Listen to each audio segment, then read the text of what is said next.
लेखक का कहना है कि दुनिया में शायद ही ऐसा कोई व्यक्ति होगा जिसने बिना किसी असफलता के सफलता प्राप्त की हो।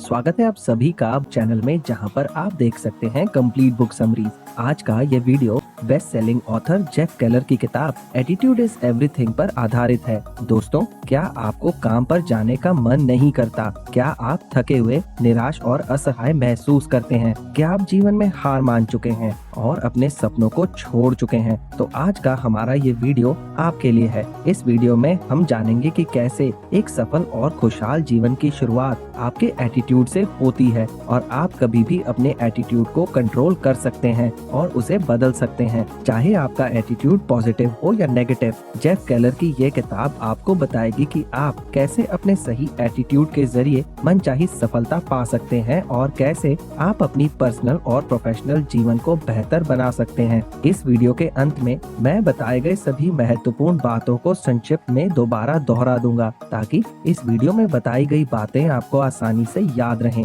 तो इस वीडियो को अंत तक देखना मत भूलिएगा।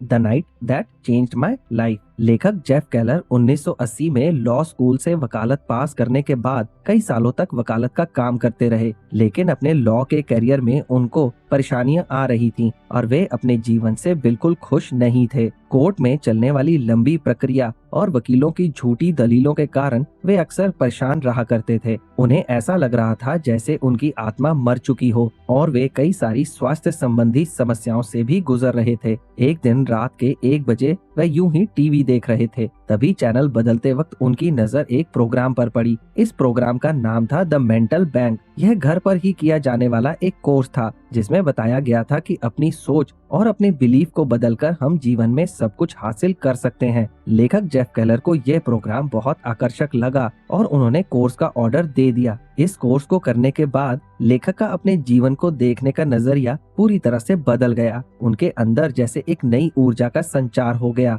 उन्होंने नेपोलियन हिल, नॉर्मन विंसेंट और रॉबर्ट शूलर जैसे लेखकों की ढेर सारी किताबें पढ़ डाली। इस नए नजरिए का लेखक के जीवन पर बहुत ही गहरा प्रभाव पड़ा। इन किताबों से प्रभावित होकर उन्होंने एटीट्यूड और मोटिवेशनल सिद्धांतों के ऊपर कई सालों तक रिसर्च की और इन सिद्धांतों को अपने जीवन में उतारा। इसके बाद उन्होंने अपने लॉ के करियर को छोड़कर एक मोटिवेशनल स्पीकर बनने का फैसला किया और अपने जीवन में वह सब कुछ हासिल किया जो वो हमेशा से पाना चाहते थे। Chapter 1, your attitude is your window to the world. आपका एटीट्यूड एक मेंटल फिल्टर की तरह काम करता है जिसकी मदद से आप इस जीवन और दुनिया को अनुभव करते हैं। कुछ लोग पॉजिटिव नजरिए से दुनिया को देखते हैं तो वहीं कुछ लोग नेगेटिव नजरिए से दुनिया को देखते हैं। पॉजिटिव एटीट्यूड वाले लोग ऐसा सोचते हैं कि हाँ, मैं ये काम कर सकता हूँ, वहीं नेगेटिव एटीट्यूड वाले लोग सोचते हैं कि नहीं, मैं ये काम नहीं कर सकता। लेखक मार्क और हेनरी नाम के 2 लोगों की कहानी के जरिए हमें पॉजिटिव और नेगेटिव एटीट्यूड का उदाहरण देते हैं। मार्क लंच टाइम में एक रेस्टोरेंट में जाता है और उसके कुछ मिनट बाद हेनरी भी उसी रेस्टोरेंट में जाता है। दोनों एक ही टेबल पर बैठते हैं। वेटर एक ही समय पर मार्क और हेनरी का ऑर्डर लेता है और एक ही साथ उन दोनों को खाना भी सर्व करता है। दोनों लोगों ने अपने खाने के लिए एक समान ही इंतजार किया, लेकिन मार्क ने अपना लंच बहुत एंजॉय किया और वह खुशी खुशी अपने काम पर लौट गया। वहीं हेनरी अपने नेगेटिव एटीट्यूड के चलते खाना मिलने में देरी होने के कारण बहुत नाराज और परेशान था। हमारा एटीट्यूड एक खिड़की जैसा होता है जो कि बचपन में बिल्कुल साफ होता है, लेकिन जैसे जैसे हम बड़े होते जाते हैं इस खिड़की पर धूल जमती जाती है। बचपन में हर बच्चे को लगता है कि वह कुछ भी कर सकता है, लेकिन जैसे जैसे वह बड़ा होता है तो लोगों की आलोचना, निराशा, सेल्फ डाउट और रिजेक्शन के कारण उसके मेंटल एटीट्यूड की खिड़की धीरे धीरे मैली हो जाती है। लेकिन अच्छी बात यह है कि हम इस खिड़की को साफ कर सकते हैं और अपने एटीट्यूड को पूरी तरह से बदल सकते हैं। अमेरिकन लेखक ह्यू डॉन्स ने कहा है कि एक खुश इंसान वह नहीं है जिसकी परिस्थितियां उचित है, बल्कि वह है जिसके पास राइट एटीट्यूड है। Chapter 2, you are a human magnet. Earl Nightingale का एक कोट है, we become what we think about, यानी कि हम जो सोचते हैं हम वही बन जाते हैं। लेखक के अनुसार इंसान एक ह्यूमन मैग्नेट की तरह होता है। आप जाने या अनजाने में अपनी सोच और भावनाओं को ब्रह्मांड में भेजते रहते हैं और एक ह्यूमन मैग्नेट की तरह उन चीजों और परिस्थितियों को आकर्षित करते हैं जिनके बारे में आप ज्यादातर सोचते हैं। यदि आप नेगेटिव सोच और भावनाएं रखते हैं तो आप नेगेटिव परिस्थितियों को ही आकर्षित करेंगे। आपके विचार के अनुसार आपका मन लोगों और परिस्थितियों को आकर्षित करता है। उदाहरण के लिए बिल नाम का एक व्यक्ति सोचता है कि वह साल में $1,00,000 कमा सकता है, इसलिए वह $1,00,000 कमाने का लक्ष्य बनाता है। यदि बिल अपने मन में इस पॉजिटिव विचार को हमेशा रखता है तो वह ऐसे अवसरों और परिस्थितियों को आकर्षित करेगा जो उसे अपने लक्ष्य को आसानी से हासिल करने में उसकी मदद करेंगे। लेकिन यदि बिल अपने मन में यह नेगेटिव विचार रखता है कि वह साल में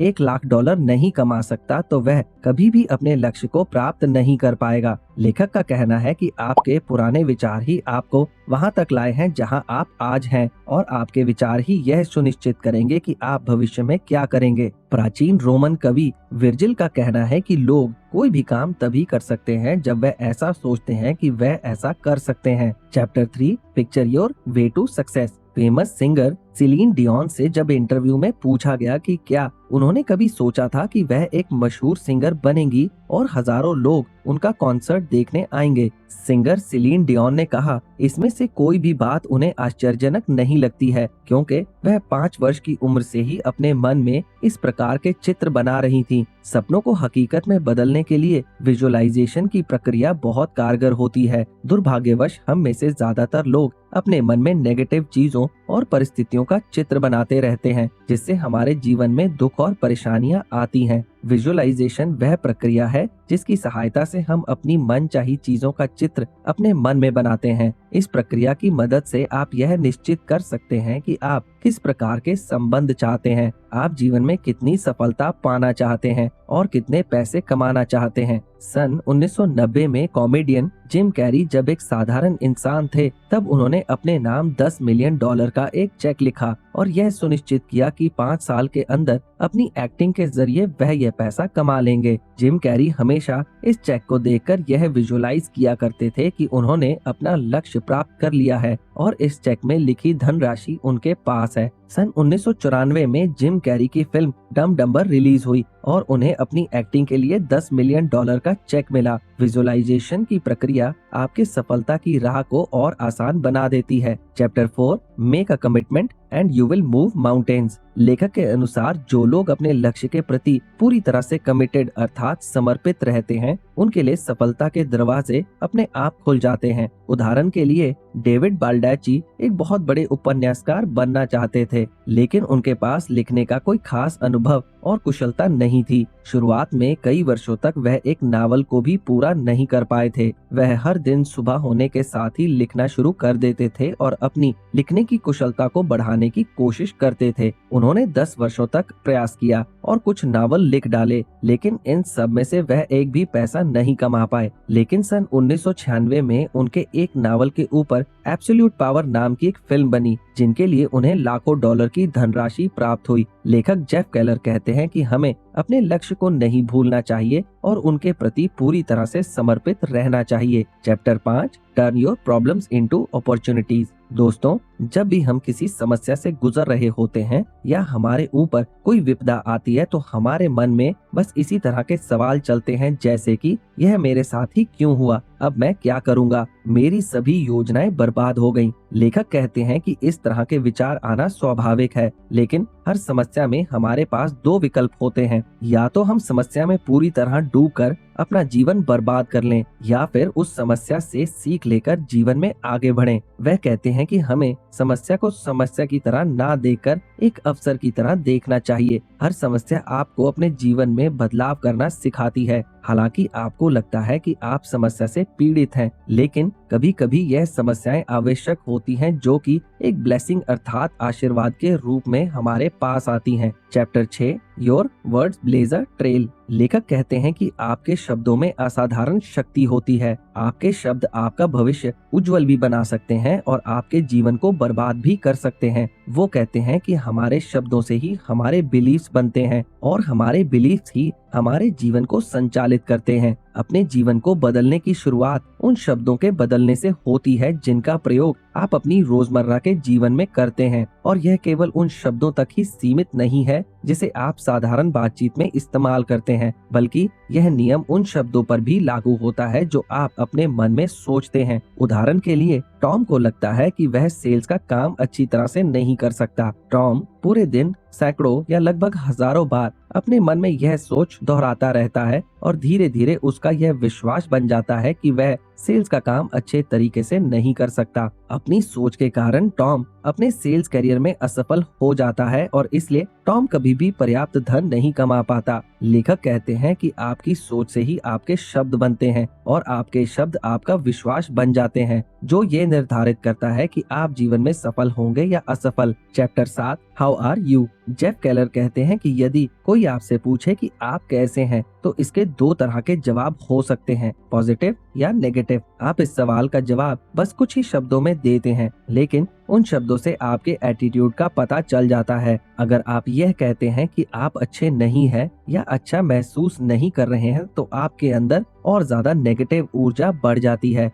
और आपके आसपास के लोग भी निराश हो जाते हैं। वहीं अगर आप अच्छे ना होते हुए भी पूरी ऊर्जा के साथ जवाब देते हैं कि आप बहुत अच्छे हैं और आजकल बहुत अच्छा महसूस कर रहे हैं, तो आपके अंदर एक अद्भुत ऊर्जा आ जाती है और आपका आत्मविश्वास बढ़ जाता है। इसलिए जब भी आपसे कोई पूछे कि आप कैसे हैं, तो आप हमेशा कहें कि आप बहुत अच्छे हैं और बहुत अच्छा महसूस कर रहे हैं। शुरुआत में ये थोड़ा अटपटा लग सकता है, लेकिन यदि आप अपने जवाब पर अडिग रहें, तो आप जल्दी ये पाएंगे कि आप अच्छा महसूस कर रहे हैं और लोग आपके आसपास रहना चाहेंगे। Chapter 8, stop complaining. लेखक जेफ केलर कहते हैं कि कोई भी आपके दुख और दर्द नहीं सुनना चाहता। उनके अनुसार शिकायतें करना एक जहर की तरह होता है जो आपकी खुशियों को बर्बाद कर देता है। इसलिए कोई भी इस जहर का शिकार नहीं बनना चाहता। उदाहरण के लिए मान लीजिए, अगर आपका कोई दोस्त अपनी सारी नेगेटिविटी लाकर आप पर उड़ेल देता है, तो आपको कैसा लगेगा? जाहिर सी बात है कि आपको बिल्कुल भी अच्छा नहीं लगेगा, और शायद आप उस दोस्त से दोबारा ना मिलना चाहते हो, क्योंकि नेगेटिविटी या बुरी खबरें किसी को भी पसंद नहीं आती। इसलिए लेखक कहते हैं कि हमें हर चीज के बारे में शिकायत करना बंद कर देना चाहिए, क्योंकि आप जितना ज्यादा शिकायत करते हैं, आप उतनी ही ज्यादा शिकायत करने वाली परिस्थितियों को आकर्षित करते हैं। विलियम पेन के अनुसार खुशी का रहस्य इसमें है कि आप अपनी शिकायतें ना गिनकर अपने आशीर्वादों को गिने। Chapter 9, associate with positive people. Bible की एक लाइन है, a mirror reflects a man's face, but what he is really like is shown by the kind of friends he chooses. यानी कि एक आईना सिर्फ इंसान का चेहरा दिखाता है, लेकिन उसकी असलियत जानने के लिए हमें यह देखना चाहिए कि उसके दोस्त किस प्रकार के हैं। लेखक का कहना है कि सिर्फ पॉजिटिव सोचने तथा पॉजिटिव बोलने भर से आप सफल नहीं हो सकते। आप कैसे लोगों के साथ अपना ज्यादातर समय बिताते हैं, यह भी बहुत महत्वपूर्ण है। उदाहरण के लिए, माइक नाम का एक लड़का हाई स्कूल में पढ़ता है और वह अपना ज्यादातर समय अपने पड़ोस के लड़कों के साथ बिताता है। उन लड़कों का ना तो कोई लक्ष्य है और ना ही कोई सपने हैं, और वे हमेशा नेगेटिव बातें ही करते हैं। माइक जब भी उन्हें किसी नए आइडिया के बारे में बताता है, तो वह सारे मिलकर माइक का मजाक उड़ाते हैं और उसका मनोबल तोड़ देते हैं। लेकिन जब माइक अपने आगे की पढ़ाई के लिए कॉलेज में भर्ती हुआ, तो वहाँ उसे नए दोस्त मिले जो जीवन के प्रति पॉजिटिव थे और जीवन में कुछ बनना चाहते थे और हासिल करना चाहते थे। माइक ने अपने पुराने दोस्तों को छोड़कर नए दोस्तों के साथ रहने का फैसला किया। माइक को तुरंत ही उसके अद्भुत परिणाम मिले। उनके साथ रहकर माइक को अच्छा महसूस होने लगा और उसने अपने भविष्य के लक्ष्य निर्धारित कर लिए। कॉलेज खत्म करके माइक ने अपना बिजनेस शुरू किया और कुछ ही सालों में एक सफल इंसान बन गया। लेखक कहते हैं कि आप जिन लोगों के साथ अपना समय बिताते हैं, वह आपका भविष्य निर्धारित करते हैं। तो है chapter 10, confront your fears and grow. Emerson का कहना था कि वह काम करें जिस काम से आपको डर लगता है और आपके डर की मौत निश्चित है। लेखक कहते हैं कि सफलता प्राप्त करने के लिए आपको अपने कंफर्ट जोन से बाहर आना होगा, और इसका सबसे अच्छा तरीका यह है कि वह काम किया जाए जिसे करने से आपको डर लगता है। अगर आप कोई काम करना चाहते हैं लेकिन असफल होने से डरते हैं, तो आपको वह काम जरूर करना चाहिए, क्योंकि इसके अलावा आपके पास दूसरा कोई विकल्प नहीं है। अब यहाँ डर का मतलब यह नहीं है कि लेखक आपको कोई फिजिकल रिस्क लेने के बारे में बता रहे हैं, जैसे कि तेज गाड़ी चलाना या बंजी जंपिंग करना। यह डर का मतलब उन चुनौतियों से है जो आपके पर्सनल तथा प्रोफेशनल जीवन में रुकावटें पैदा करती हैं। वह चीजें जो आपको डराती हैं और आपको आगे बढ़ने से रोक सकती हैं, लेकिन अपने अंदर आप यह जानते हैं जीवन में सफल होने के लिए इन चीजों को करना आवश्यक है। Chapter 11, get out there and fail. Henry Ford का एक फेमस कोट है, failure is simply the opportunity to begin again, this time more intelligently. यानी कि हर असफलता दोबारा से और अधिक समझदारी के साथ शुरुआत करने का अवसर है। लेखक का कहना है कि दुनिया में शायद ही ऐसा कोई व्यक्ति होगा जिसने बिना किसी असफलता के सफलता प्राप्त की हो। वो कहते हैं कि जब तक आप अपनी मनचाही मंजिल तक नहीं पहुंच जाते, तब तक आपको असफलता के बावजूद कोशिश करते रहना चाहिए। लेखक यहाँ हमें अमेरिकन टीवी होस्ट सैली जेसी रेफेल की रियल लाइफ स्टोरी बताते हैं। सैली हमेशा से अपना एक टीवी शो होस्ट करना चाहती थीं, लेकिन उनकी राह आसान नहीं थी। उन्होंने सैकड़ों जगह नौकरी के लिए इंटरव्यू दिया और कई बार उन्हें नौकरी से निकाल दिया गया। उनके पास अपना मकान नहीं था और ना ही इतने पैसे होते थे कि वह किराए का एक मकान ले सकें, इसलिए वह अपनी गाड़ी में ही सोया करती थीं। पैसे न होने के कारण वह कभी कभी भोजन भी नहीं कर पाती थी, लेकिन इतनी कठिनाइयों के बाद भी उन्होंने अपने बचपन के सपने को नहीं छोड़ा और तब तक असफल होती रही जब तक उन्होंने अपने सपने को पूरा नहीं किया और अंत में वह अमेरिका की एक प्रसिद्ध टीवी होस्ट बन गईं। Chapter 12, networking that gets results. लेखक जेफ केलर का कहना है कि यदि आप बड़ी सफलता चाहते हैं तो आप कभी भी यह काम अकेले नहीं कर सकते। इसके लिए आपको अपने आसपास दूसरे पॉजिटिव तथा सफल लोगों के नेटवर्क की जरूरत पड़ेगी। आपको एक ऐसी टीम बनानी होगी जो आपकी सफलता को कई गुना तक बढ़ा दे, और यह तभी संभव है जब दूसरे लोग आपसे जुड़ना चाहते हों। दूसरों से अच्छे संबंध बनाने तथा उनके साथ जुड़ने का सबसे अच्छा तरीका ये है कि आप लोगों की बात ध्यान से सुनें और उनकी समस्या का समाधान करें। छोटी छोटी उपलब्धियों पर भी लोगों की तारीफ करें और अपने साथ साथ सामने वाले के फायदे के बारे में भी सोचें। तो दोस्तों, जैसा कि मैंने आपसे कहा था कि इस वीडियो के अंत में मैं दिए गए सारे महत्वपूर्ण पॉइंट्स को दोबारा दोहराऊंगा, तो चलिए सारी महत्वपूर्ण बातों पर एक बार फिर से नजर डाल लेते हैं। इंसान एक ह्यूमन मैग्नेट की तरह होता है, इसलिए आप जो सोचते हैं आप वही बन जाते हैं। जो लोग अपने लक्ष्य के प्रति पूरी तरह से कमिटेड अर्थात समर्पित रहते हैं, उनके लिए सफलता के दरवाजे अपने आप खोल जाते हैं। हमें समस्या को समस्या की तरह ना देकर एक अवसर की तरह देखना चाहिए। हर समस्या आपको अपने जीवन में बदलाव करना सिखाती है। आपके शब्दों में असाधारण शक्ति होती है। आपके शब्द आपका भविष्य उज्जवल भी बना सकते हैं और आपके जीवन को बर्बाद भी कर सकते हैं। सफलता प्राप्त करने के लिए आपको अपने कंफर्ट जोन से बाहर आना होगा, और इसका सबसे अच्छा तरीका ये है कि वह काम किया जाए जिसे करने से आपको डर लगता है। यदि आप बड़ी सफलता चाहते हैं तो आप कभी भी यह काम अकेले नहीं कर सकते। इसके लिए आपको अपने आसपास दूसरे पॉजिटिव तथा सफल लोगों के नेटवर्क की जरूरत पड़ेगी। तो दोस्तों, मुझे उम्मीद है कि आपको एटीट्यूड इज एवरीथिंग किताब पर बना यह वीडियो बहुत पसंद आया होगा। इस वीडियो को लाइक और शेयर करें और ऐसी ही इंटरेस्टिंग बुक समरीज और नॉलेज से भरे वीडियोस देखने के लिए हमारे चैनल को सब्सक्राइब करें। मैं जल्दी आपके लिए एक नया वीडियो लेकर आऊंगा। तो चलिए मिलते हैं अगले वीडियो में। आपका समय शुभ हो।